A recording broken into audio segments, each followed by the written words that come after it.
श्री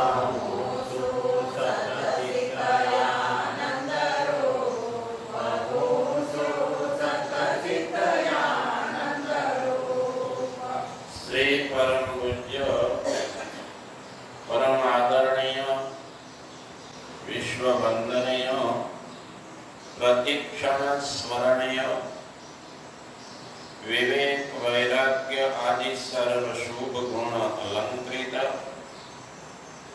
वेद वेदांगादि सकल शास्त्र तत्वसारज्ञ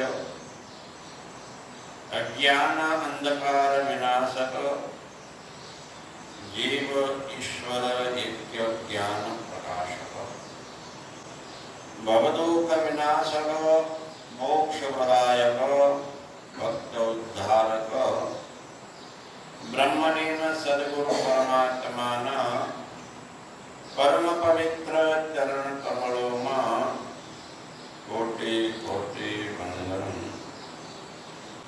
परम कृपाळु परमात्मा ने महती अनुकंपा थी भव्य भारत देश ने अंदर देवताओं ने पण दुर्लभ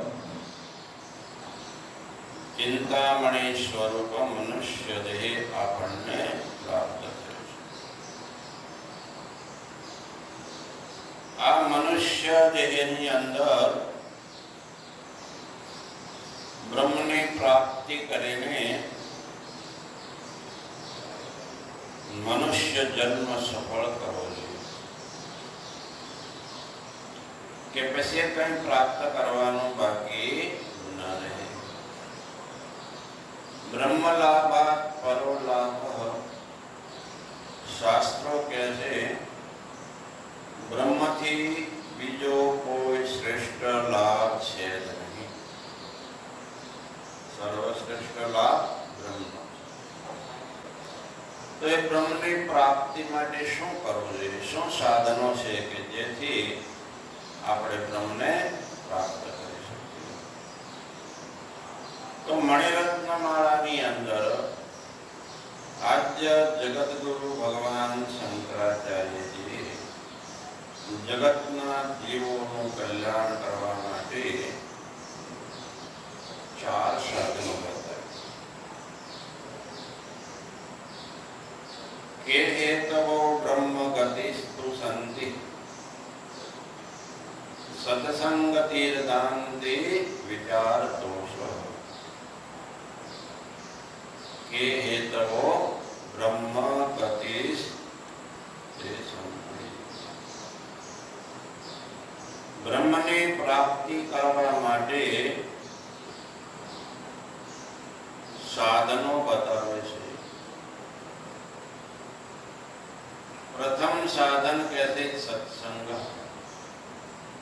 बीजू साधन दांति एटले इंद्रियोनु दमन, त्रीजू साधन विचार, चौथु साधन संतोष। आ चार साधनों अपना जीवन में होय तो ब्रह्म की प्राप्ति थाय।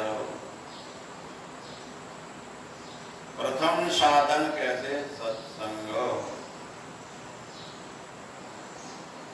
मानव जीवननी अंदर अनंत प्रकारना अनंत जन्मोना पुण्यनो उदय थाय त्यारे सत्संग प्राप्त थाय। भाग्योदयेन बहुजन्म समार्जितेन सत्संगतिं च लभते पुरुषो यदा वै अज्ञान हेतुकृत मोह मदान्धकार नाशं विधाय तदोदयते विवेकः। बहुत सुंदर बात बताई भागवत ने अंदर कि अनंत जन्मना पुण्यनो उदय थाय छे त्यारे आपणे सत्संग प्राप्त थाय छे।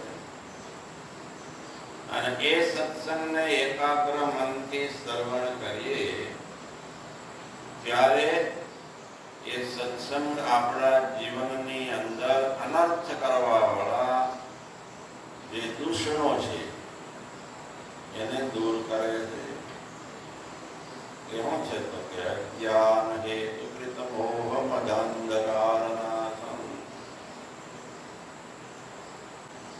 કે જે મૂળ અજ્ઞાન છે અને એ અજ્ઞાનને લઈને આપણા જીવનની અંદર મોહ ઉત્પન્ન થાય છે. મોહ છે મદ, અહંકાર, અભિમાન ઇત્યાદિ અજ્ઞાન રૂપી અંધકાર બધાને શું કરે? સત્સંગ દૂર કરે છે. એટલું જ નહીં, જીવનની અંદર વિવેક ઉત્પન્ન કરે છે. વિવેક થવાથી આપણને જો અસત્ય વસ્તુની અંદર, મિથ્યા વસ્તુની અંદર જે મોહ છે એ દૂર કરે છે. જ્યાં સુધી મોહ દૂર ન થાય ત્યાં સુધી બ્રહ્મની પ્રાપ્તિ થતી નથી. તો મોહની નિવૃત્તિ નિરંતર સત્સંગ શ્રવણ કરવાથી જ્ઞાન થાય અને જ્ઞાનથી મોહ દૂર થાય. તો જ્યારે જીવનની અંદર નિત્ય અનિત્ય વસ્તુ વિવેક હોય, આત્મબોધની અંદર જગતગુરુ ભગવાન શંકરાચાર્યજી કહે છે કે આપણા જીવનની અંદર નિત્ય અને અનિત્ય વસ્તુનું જ્ઞાન હોય. કે સંસારમાં નિત્ય એક બ્રહ્મ છે. બ્રહ્મ સિવાયની જેટલી વસ્તુ છે બધી મિથ્યા છે. એટલે મિથ્યા વસ્તુની અંદરથી મોહ દૂર થાય છે અને બ્રહ્મની અંદર પ્રીતિ થાય છે. ભગવાનની એ ભક્તિ કહેવાય છે. સત્ય વસ્તુની અંદર પ્રેમ કરવો એ ભક્તિ છે. અસત્ય મિથ્યા વસ્તુની અંદર પ્રેમ કરવો એનું નામ મોહ છે. તો સત્સંગ દ્વારા જીવનમાં બહુ ઘણા લાભો પ્રાપ્ત થાય છે. એટલે વચનમાં આપણે કહીએ છીએ ને, સત્સંગમાં નિત્ય આવો, તમ પ્રેમે પ્રભુ ગુણ ગાવો, તમ જ્ઞાન પ્રગટા માનાવો, લેવા મંગળ લાવો, આ અવસર આવ્યો સારો, જરા અંતર પ્રતાપે, વાલ્મીકી ઋષિ બની આવે, તો જલના સંગે જેશ પાપ રહિત બની જાવે, સત્સંગ સુધારસ પીવે, તે કાળ થકી ન બીવે, જીવ શિવનો સંશય ટળશે, જય અખંડ રસમાં ભળશે, સત્સંગમાં નિત્ય આવો, તમો પ્રેમે પ્રભુ રસ ગાવો. કેટલી સુંદર વાત બતાવી કે નિરંતર સત્સંગ સુધારસ પીવે, એ કાળ થકી પણ ન પીવે. કેમ ન પીવે? કે એને આત્માનું બ્રહ્મનું જ્ઞાન થઈ જાય છે કે કાળ હોય છે તો શરીરોનો નાશ કરી શકે. હું તો શરીર નથી, હું શુદ્ધ સચ્ચિદાનંદ સ્વરૂપ બ્રહ્મ છું. બ્રહ્મને કોઈ કાળ કંઈ કરી શકતો નથી. તો બ્રહ્મની સ્થિતિમાં આપણને સત્સંગ લાવે છે.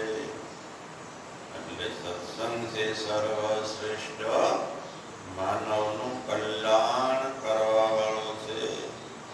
એટલે નિરંતર જ્યાં સત્સંગ હોય ત્યાં જવું અને એકાગ્ર મનથી શ્રવણ કરવું. નાનો દ્રષ્ટાંત છે, એની ઉપર વિચાર કરીએ. એક ગામ હતું. એ ગામની અંદર નિરંતર કાંઈક ને કાંઈક મનમાં લોકોને વિક્ષેપ થતો દુઃખો. તો એ ગામની અંદર એક બેન હતા. એ બેનને એના સાસુ ઇત્યાદિ રોજ ત્રાસ આપતા. બીજા અન્ય પણ નણંદને હોય ને, બહુ તો એ કંટાળી જતા. પરંતુ એ ગામની અંદર એક વાર કોઈ સંત ચાતુર્માસ કરવા આવ્યા. ચાતુર્માસની અંદર નિરંતર સત્સંગ કરતા. તો એ બેન સત્સંગમાં જવા લાગ્યા. સત્સંગની અંદર બધું જીવન જીવવાની કળા બતાવવામાં, કોઈ પ્રકારની તકલીફો હોય એને દૂર કરવાની વાતો પણ.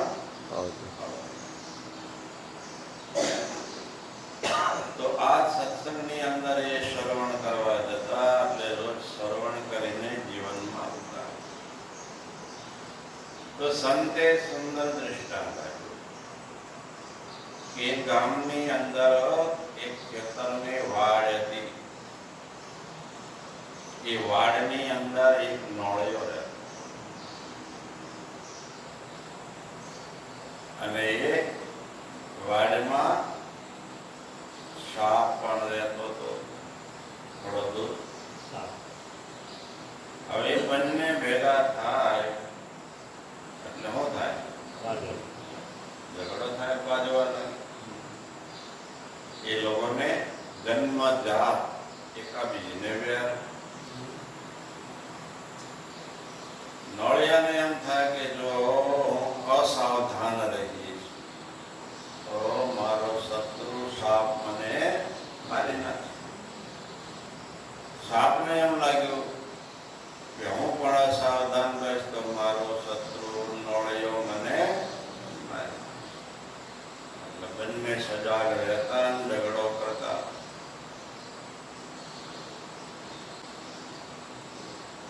તો બહુ જ ઝઘડો થવા લાગ્યો.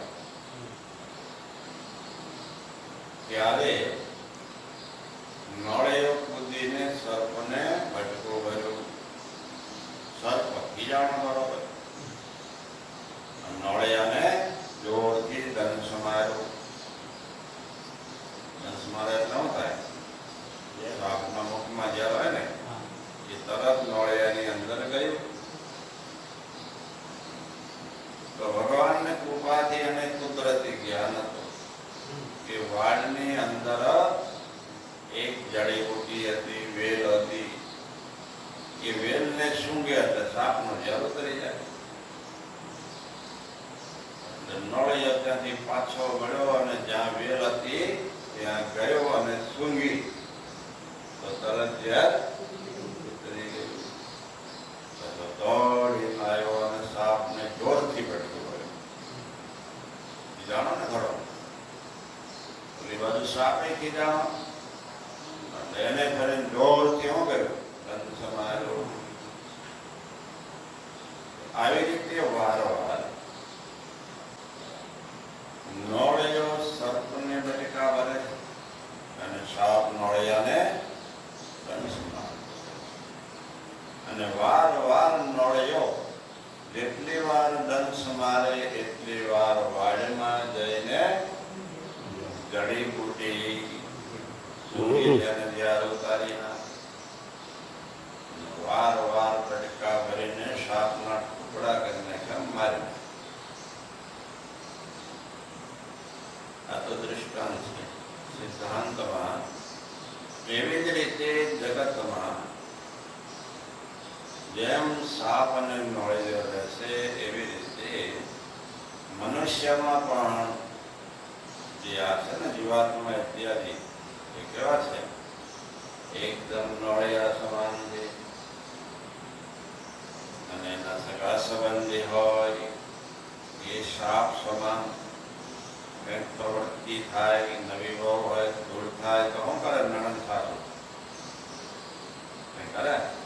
ન બોલવાના શબ્દો બોલે. નવી વહુને ખોટું લાગે, દુઃખ લાગે. પરંતુ એ સમયે જેવી રીતે નવડિયો ક્યાં જતો? વાડમાં જઈને જડીબુટ્ટી ઊંઘ્યા. એવી રીતે એ ગામમાં ચાતુર્માસ ચાલતું એ સત્સંગ રૂપી વાડમાં મતલબ હોલમાં જાય અને સત્સંગ રૂપી જડીબુટ્ટી સૂંઘી લે, સાંભળે છે. સત્સંગની અંદર આવે કે આ સંસારમાં બ્રહ્મ સિવાય બધું મિથ્યા છે, કઈ સાચું એક બ્રહ્મ છે. લોક કોઈ બોલા કરે એ એનું કામ કરે, આપણે આપણું કામ કરવાનું. સત્સંગમાં